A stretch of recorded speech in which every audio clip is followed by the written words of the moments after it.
உமக்கு மேல் ஒருவரும் இல்லையே, எல்லோருக்கும் மேலாக உயர்ந்தவர், உமக்கு மேல் ஒருவரும் இல்லையே. அல்லேலூயா அல்லேலூயா அல்லேலூயா ஆமென். அல்லேலூயா அல்லேலூயா அல்லேலூயா ஆமென். ஒருவரால் சிருஷ்டிக்கப்படாமலே தாமாக என்றென்றும் இருப்பவர், ஒருவரால் சிருஷ்டிக்கப்படாமலே தாமாக என்றென்றும் இருப்பவர். அல்லேலூயா அல்லேலூயா அல்லேலூயா ஆமென். இவங்க பண்ணது சரி, உங்களுக்கு தெரியுமா? கர்த்தருக்கு ஸ்தோத்திரம். எப்படியோ இந்தியாவுக்குள்ளே அது வந்துச்சு. வந்தப்போ இந்தியா அதுக்கு பெர்மிஷன் கொடுக்கல. ஆனால் அப்படி தான் வாழ்வேன்னா வாழ்ந்துட்டு போய்க்கடா, இங்கே வராத, கோர்ட்டுக்கு வராத, உனக்கு ரெஜிஸ்ட்ரேஷன்லாம் கிடையாதுன்னு சொல்லிடுச்சு இந்தியா.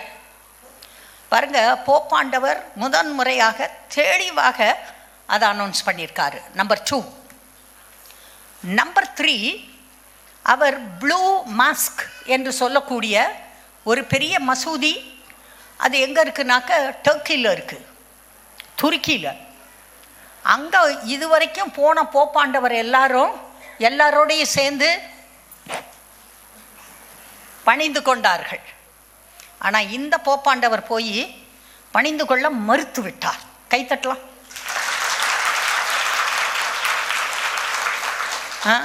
இதெல்லாம் நவம்பரில் முடிஞ்சிருக்கு, டிசம்பர் ஆரம்பிச்சிருக்கு. ஐயா போப்பாண்டவரே, இன்னும் கொஞ்சம் ஏதாவது நல்ல செய்தி கொடுங்க. நம்ம ஜெபிக்கிறோம். எத்தனை தடவை நம்ம ஜெபிச்சிருக்கோம். கத்தோலிக்க சபையில் எழுப்புதல் வரணும்னு எத்தனை தடவை ஜெபிச்சிருக்கோம். ஒவ்வொன்றையும் பேர் சொல்லி ஜெபிச்சிருக்கோம். எனக்கு தெரியல, இப்போ உங்கள் பாஸ்டர் வந்து 10 வருஷத்துல குறைச்சி சொன்னாலும் சொல்லுவார் ஏசுநாதர் வரப்போகிறத. தெரியுதா? அவர் வருவதற்கான எல்லா காரியமும் கைகூடி வந்து கொண்டிருக்கிறது. நீங்கள் உங்களை காத்து கொள்ளுங்கள். கர்த்தருடைய பிள்ளைகளே, எல்லாம் முக்கியம்ப்பா. உலகத்தில் வாழ்கிறதுக்கு எல்லாம் செய்யணும், எல்லாம் முக்கியம். ஆனால் அதெல்லாம் கிறிஸ்துவுக்கு வெளியே. கிறிஸ்துவுக்குள்ளே இருக்கீங்களா? சோதிச்சு பாருங்கள். ரட்சிக்கப்பட்டிருக்கீங்களா? ரட்சிப்பை காத்துக்கிட்டு இருக்கீங்களா? பாவம் இல்லாமல் வாழ்கிறீங்களா? வாயை பொத்திக்கிட்டாவே நிறையா பாவம் போயிடும். நிறையா பாவம் போயிடும் பேசாமல் இருந்தா. மூடனும் ஞானி என்று எண்ணப்படுவான். அதனால் பேச்சை குறைங்க, பைபிளை படிங்க, திரும்ப படிங்க. பைபிள் தான் உங்கள் ஆவிக்குரிய உணவு. தினம் பைபிள் படிங்க, ஜெபம் பண்ணுங்க, ஆலயத்துக்கு ஒவ்வொரு வாரமும் வாங்க.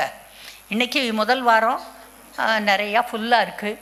அப்புறமேலு பார்த்தாக்கா போக போக அட்டெண்டன்ஸ் குறையக்கூடாது. எல்லோரும் தீர்மானிக்கணும். எங்கே பக்கத்தில் இருக்கவங்கள தட்டி சொல்லுங்கள் பார்க்கலாம்.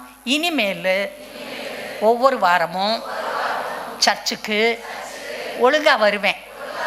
இன்னொருக்கா சொல்லுங்கள். இந்த கேட்டவங்க இருக்கீங்கள, பக்கத்தில் இருக்கவங்க, அவங்க வரலன்னா ஃபோன் பண்ணணும். நீங்கள் என்ன கோயிலில் உன்னை காணான்னு கேட்கணும். தெரியுதா? ஒவ்வொரு வாரம் வாங்க. நான் திரும்ப சொல்கிறேன், இந்த ஊரில் நல்ல சர்ச்சு இல்லைன்னு நானும் உங்கள் பாஸ்டரும் ஒவ்வொரு கோயிலுக்காக போய் தேடி பார்த்தோம். தெரியுதா?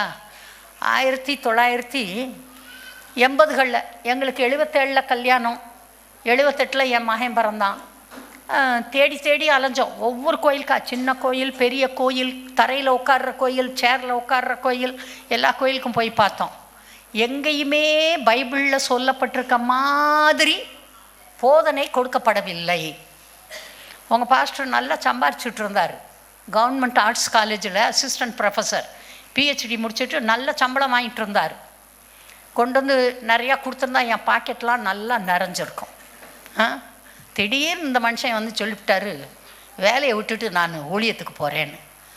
எனக்கு ஊழியம்லாம் சம்மதம் தான், ஆனால் துட்டு காசு வேணும்ல. அரிசி எப்படி வாங்குவேன் காசு இல்லாமல்? எப்படி துணி வாங்குவேன்?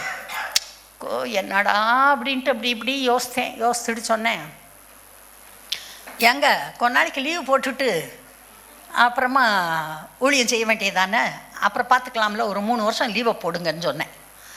ஸோ இந்த தமிழ்நாடு கவர்மெண்ட் எனக்கு சம்பளத்தை கொடுத்துரும், இந்த பரலோக கவர்மெண்ட் எனக்கு கொடுக்காதுன்னு நினைக்கிறியா அப்படின்னாரு. இப்படி எல்லாமா பேசுவாங்க? என்ன சொல்லியிருக்கணும்? இல்லைப்பா கவலைப்படாதப்பா, என்னை தடவி கொடுத்து பேசியிருக்கணும்ல, அதை விட்டுவிட்டு இப்படி சொல்கிறாரு. நான் சொன்னேன், சரி சரி, ஆண்டவரால் என்ன செய்ய முடியாது சொல்லுங்கள், நான் குடும்பத்தை பார்த்துக்கிறேன், என் சம்பளத்தை வந்து கேட்கலாம் கூடாது, என் பிள்ளைகள் சாப்பாடு கொடுக்கணும், துணிமணி கொடுக்கணும், ஃபீஸ் கட்டணும், என் காசெல்லாம் கேட்கக்கூடாது, உங்களுக்கு என்ன செய்ய முடியுமோ உங்கள் சர்ச்சு கான்ட்ரிபியூஷன் வச்சு நீங்கள் பண்ணிக்கோங்க. அதே போல் தான் நடந்துச்சு. தெரியுதா? பாவம் நிறையா நாள் காசே இருக்காது, அவர்கிட்டே இருக்காது, என்கிட்டே இருக்காது. சர்ச்சை ஆரம்பித்து 1 வருஷம் ஆச்சு. ஒரு கிண்ணம் இருக்குது, ஒரு எவர் சில்வர் கிண்ணத்தில் காயின்ஸ் கிடக்கு, கொஞ்சம் சில்லற காசு. எனக்கு வீட்டு சாமான் வாங்கணும், சில்லற காசு அப்படி எடுத்து பார்த்துட்டு வச்சுட்டு வந்துடுவேன். அவருக்கு என்னமா வேணும், சில்லற காசை எடுத்து பார்த்துட்டு வச்சுட்டு வந்துடுவார். நான் எடுத்தால் குறைஞ்சி போயிடும்னு எனக்கு பயம், ஐயோ அவர் இழக்கரிச்சு போயிடக்கூடாதுன்னு. அவருக்கு ஐயோ பாவம், நான் எடுத்துட்டேன்னாக்க காசு குறைஞ்சி போயிடும், இந்த பிள்ளை இழக்கரிச்சு போயிடக்கூடாது அப்படின்னு 2 பேரும் பல்ல கடிச்சுக்கிட்டு சம்பளம் வர்றது வரைக்கும் சில்லற காசை செலவழிக்கவே இல்லை. அல்லேலூயா. இப்போ கர்த்தருடைய ஊழியன்றது உயிரை கொடுக்குற ஊழியம். கர்த்தருடைய ஊழியன்றது தியாகத்தில் கட்டப்படுற ஊழியம். கர்த்தருடைய ஊழியன்றது உண்மையாய் செய்யப்பட வேண்டிய ஊழியம். இன்றைக்கி சும்மா தெருவில் போகிறோம்லாம் என் வீட்டை பார்த்து அப்படி பார்க்குறான், கண்ணை குத்திடுவேன். நீ பார்ப்பியோ? எம்பிட்டு எத்தனை பயல்கிட்ட பேச்சு வாங்கி ஏச்சு வாங்கி எத்தனை இடத்துல கையை கட்டி கூனி குறியின்னு அமைதியாக பேசாமல் ஒன்றும் தெரியாத மாதிரி முழிச்சு பார்த்து வேலையை செஞ்சுருப்பேன் நான். யோசனை பண்ணுங்கள்.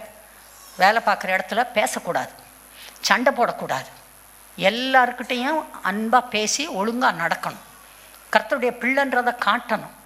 அப்போ தான் ப்ரமோஷன் வரும், அப்போ தான் சம்பாத்தியம் கூடும். ஒழுங்காக வேலை செய்யணும்.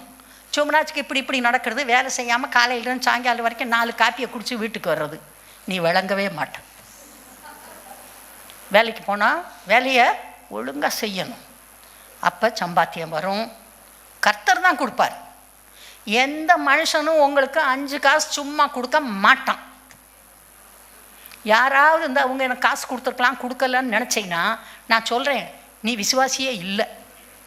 நீ மனுஷனை பார்க்குற, மனுஷன் முகத்தை பார்ப்பான், கர்த்தரோ கர்த்தர் உங்கள் இருதயத்தை பார்த்து உங்களுக்கு ஆசீர்வாதம் கொடுப்பார். எங்கே சொல்லலாம்? கிறிஸ்துவுக்குள் நான் ஆசீர்வதிக்கப்பட்டவன், கிறிஸ்துவுக்குள் சகல நன்மையும் எனக்கு சம்பூர்ணமாய் கிடைக்கும். நான் தேவனுடைய பிள்ளை, பதற மாட்டேன், பயப்பட மாட்டேன், எனக்கு நல்ல காலம் ஒவ்வொரு நாளும் உண்டு. அல்லேலூயா. Okay, God bless you.